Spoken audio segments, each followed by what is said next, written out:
একটা বিতর্ক উঠেছিল জামাতের আমির ডাক্তার শফিকুর রহমানের বিরুদ্ধে, যে জামাত ইসলামের নেতাকর্মী যারা আছেন ফেসবুকে, আমরা তো সবাইকে কম বেশি চিনি, নিজের আইডিতে থাকা মানুষগুলোরে চিনি, যারা সারাদিন আরে দিল্লি না ঢাকা, যারা ঢাকা ঢাকা করি, বা তারাই দেখা গেল দিল্লির সাথে গোপন বৈঠক, এটা কি মানা যায়?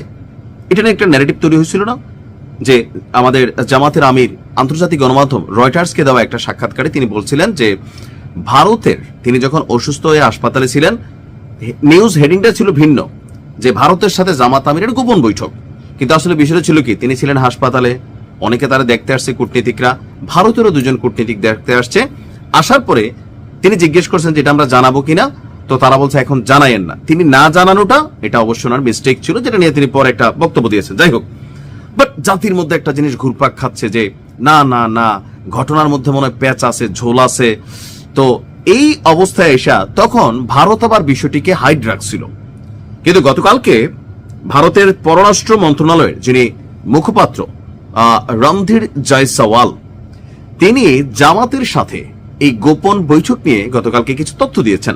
তো ওনার তথ্য দেখে আমার কাছে মনে হয়েছে এটা জামাত আমিরের যে বক্তব্য, সেই বক্তব্যকে সাপোর্ট করে গেছে। অর্থাৎ ভারতের সাথে বাংলাদেশের যে রাজনৈতিক দলগুলো আছে, আপনি বৈশা বৈশা সারাদিন ফেসবুকে আর অনলাইনে অফলাইনে যা ভাবেন, বাস্তবতা কিন্তু তা না।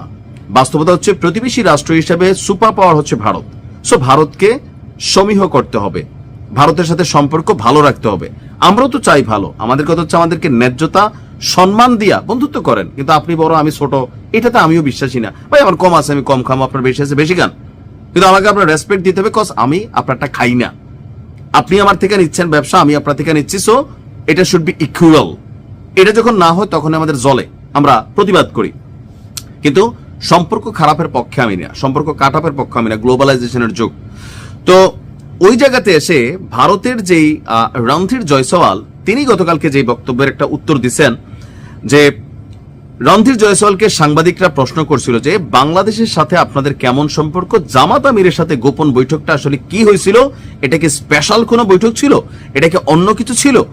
তো তিনি বলছেন যে বাংলাদেশের সঙ্গে ভারতের অত্যন্ত ঘনিষ্ঠ দ্বিপাক্ষিক সম্পর্ক রয়েছে। এটা কিন্তু সত্য। গতকালকে ভারতের সেনাপ্রধান বলছেন বাংলাদেশের যে সশস্ত্র বাহিনীগুলো আছে, সেনা, নৌ, বিমান, তাদের মধ্যে নিয়মিত যোগাযোগ হয়। দুই দেশের সেনাবাহিনীর মধ্যে যতটুকু সুসম্পর্ক থাকা দরকার শতভাগ আছে, তবে সরকার আর বাহিনীগুলো আলাদা। সরকার যে আছে ওনারা উইরা এসে জুইরা বসছেন, দয়া কারু পাইছেন, কোন এনজিও কোটায় পাইছেন, কেউ ওই অমুকের কোটায় হেলোতে পাইছেন, এরা সাময়িক, এরা চলে যাবে। সো এদেরকে ভারত পাত্তা দিচ্ছে না, জনগণই তো এখন পাত্তা দেয় না, ভারত কই থেকে দিবে, বুঝতেছে যারা দুধ ভাত, ওই টাইপের একটা সাময়িক। বাট আগামীতে যারা ক্ষমতায় আসবে, এখন ভারতের জায়গা থেকে ভারত বিএনপি কে ক্ষমতায় দেখতে চায়, তারা মনে করে তারেক রহমান ক্ষমতায় আসলে ভারতের সাথে সম্পর্কের মাত্রাটা ভালো থাকবে, নিরাপত্তা এখানে মেক শিওর হবে জামাতের তুলনায়।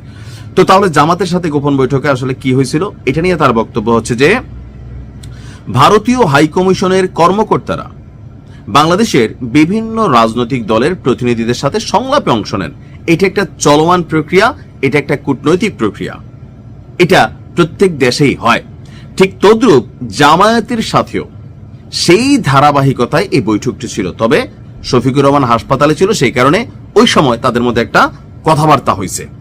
তো কথাবার্তা হয়েছে, জাস্ট এটাকে কিভাবে দেখা উচিত, গোপন বৈঠক না, এটা একটা কূটনৈতিক প্রক্রিয়ার স্বাভাবিক বৈঠক বলেই দেখা উচিত বলে রণধীর জয়সওয়াল তিনি গণমাধ্যমকে জানিয়েছেন, যে আপনি এটা নিয়ে খুব বেশি কি বলে যে শিরোনাম, হেডিং এগুলা বদলেন না, এটা পার্ট অফ প্রসেস। তবে বৈঠকটি কেন গোপন রাখলেন, এই বিষয়ে আবার বিস্তারিত কোনো ব্যাখ্যা দেয়নি। এখন আমার মনে হয় যে এগুলো সোজাসাপটা ব্যাখ্যা দিলে ভালো হইতো। তবে আমাদের জামাতের আমির যিনি আছেন শফিক ভাই, তিনি কেন রাখছেন, তিনি কিন্তু একটা ব্যাখ্যা দিচ্ছেন যে ভারতের বক্তব্য ছিল যে এটা আপনি এখন প্রকাশ করেন না। আর শফিক ভাই সম্ভবত মনে করছে যেহেতু জামাত ইসলামের একটা এন্টি ইন্ডিয়ান ন্যারেটিভ আছে কর্মীদের মধ্যে, নেতাদের মধ্যে না, নেতারা সবসময় সবাই ভালো সম্পর্ক থাকে। যেমন ধরেন ধর্মমন্ত্রী এখন যিনি আছেন, ধর্ম উপদেষ্টা খালিদ ভাই, তিনি কি বলছিলেন যে যত বড় হজ করে আসেন, 100 হজ করে সেটা আপনি ধর্মমন্ত্রী হন, আপনার মদের লাইসেন্স দিতে হবে। স্বরাষ্ট্রমন্ত্রী হইলে বিভিন্ন জায়গাতে আপনাকে অনেক কিছু করতে হবে। আপনি রাষ্ট্র চালাইতে গেলে এখানে ইকুয়ালিটি রাখতে হবে, প্রত্যেকের ব্যক্তি স্বাধীনতার উপর আপনি হাত দিতে পারবেন না। আপনারটা ভালো, আরেকজনটা খারাপ, খারাপেরটা খারাপ করতে দিতে হবে, মানে যেটা সমাজের জন্য ক্ষতিকর না, আপনার ইচ্ছার বিরুদ্ধে হয়েছে আপনি দিবেন না। নো, রাষ্ট্র পরিচালনা যারা করে তাদের ইকুয়ালিটি রাখতে হয়। রাষ্ট্র পরিচালনায় যারা বসে তারা প্রতিবেশী রাষ্ট্রগুলোর সাথে সম্পর্ক রাখে। এই যেমন ধরেন আওয়ামী লীগ আমলে একটা ন্যারেটিভ উঠছিল শেখ হাসিনা ভারতের থেকে কেন এই বিদ্যুৎ আমদানি করলো, সুরি ধান্দা। তো ডক্টর ইউনূস আসার পরে কি এই বিদ্যুৎ বন্ধ হয়েছে? না, এটা তো সেমই আছে, কোনোভাবেই বন্ধ হয় না। কেন হইল না? 17 মাসে আমরা কোনো বিকল্প ব্যবস্থা নিলাম না। কতটা চুক্তি বাতিল হয়েছে? তার মানে যারাই ক্ষমতায় বসে তারাই কিন্তু আশেপাশের রাষ্ট্রগুলোকে হিসাব করে চলে। আর বাংলাদেশ যেহেতু 3 দিকে ভারত, সো ভারতের সাথে সম্পর্ক রাখাটার বিষয়টা একটা মানে পয়েন্ট অফ লজিক আছে, সেই কারণে সবাই একটা হিসাব নিকাশ করে চলে। যাই হোক, আমার মনে হয় যে গোপনের ব্যাখ্যাটা ভারতের কাছে, বা ভারত মনে করছে এই মুহূর্তে আবার কোনো ঝামেলা হয় কিনা। তো যাই হোক, আমরা হয়তো ভবিষ্যতে আবার এটা একটা অ্যান্সার পাবো কেন গোপন রাখা হয়েছিল। ভালো থাকুন, আসসালামু আলাইকুম।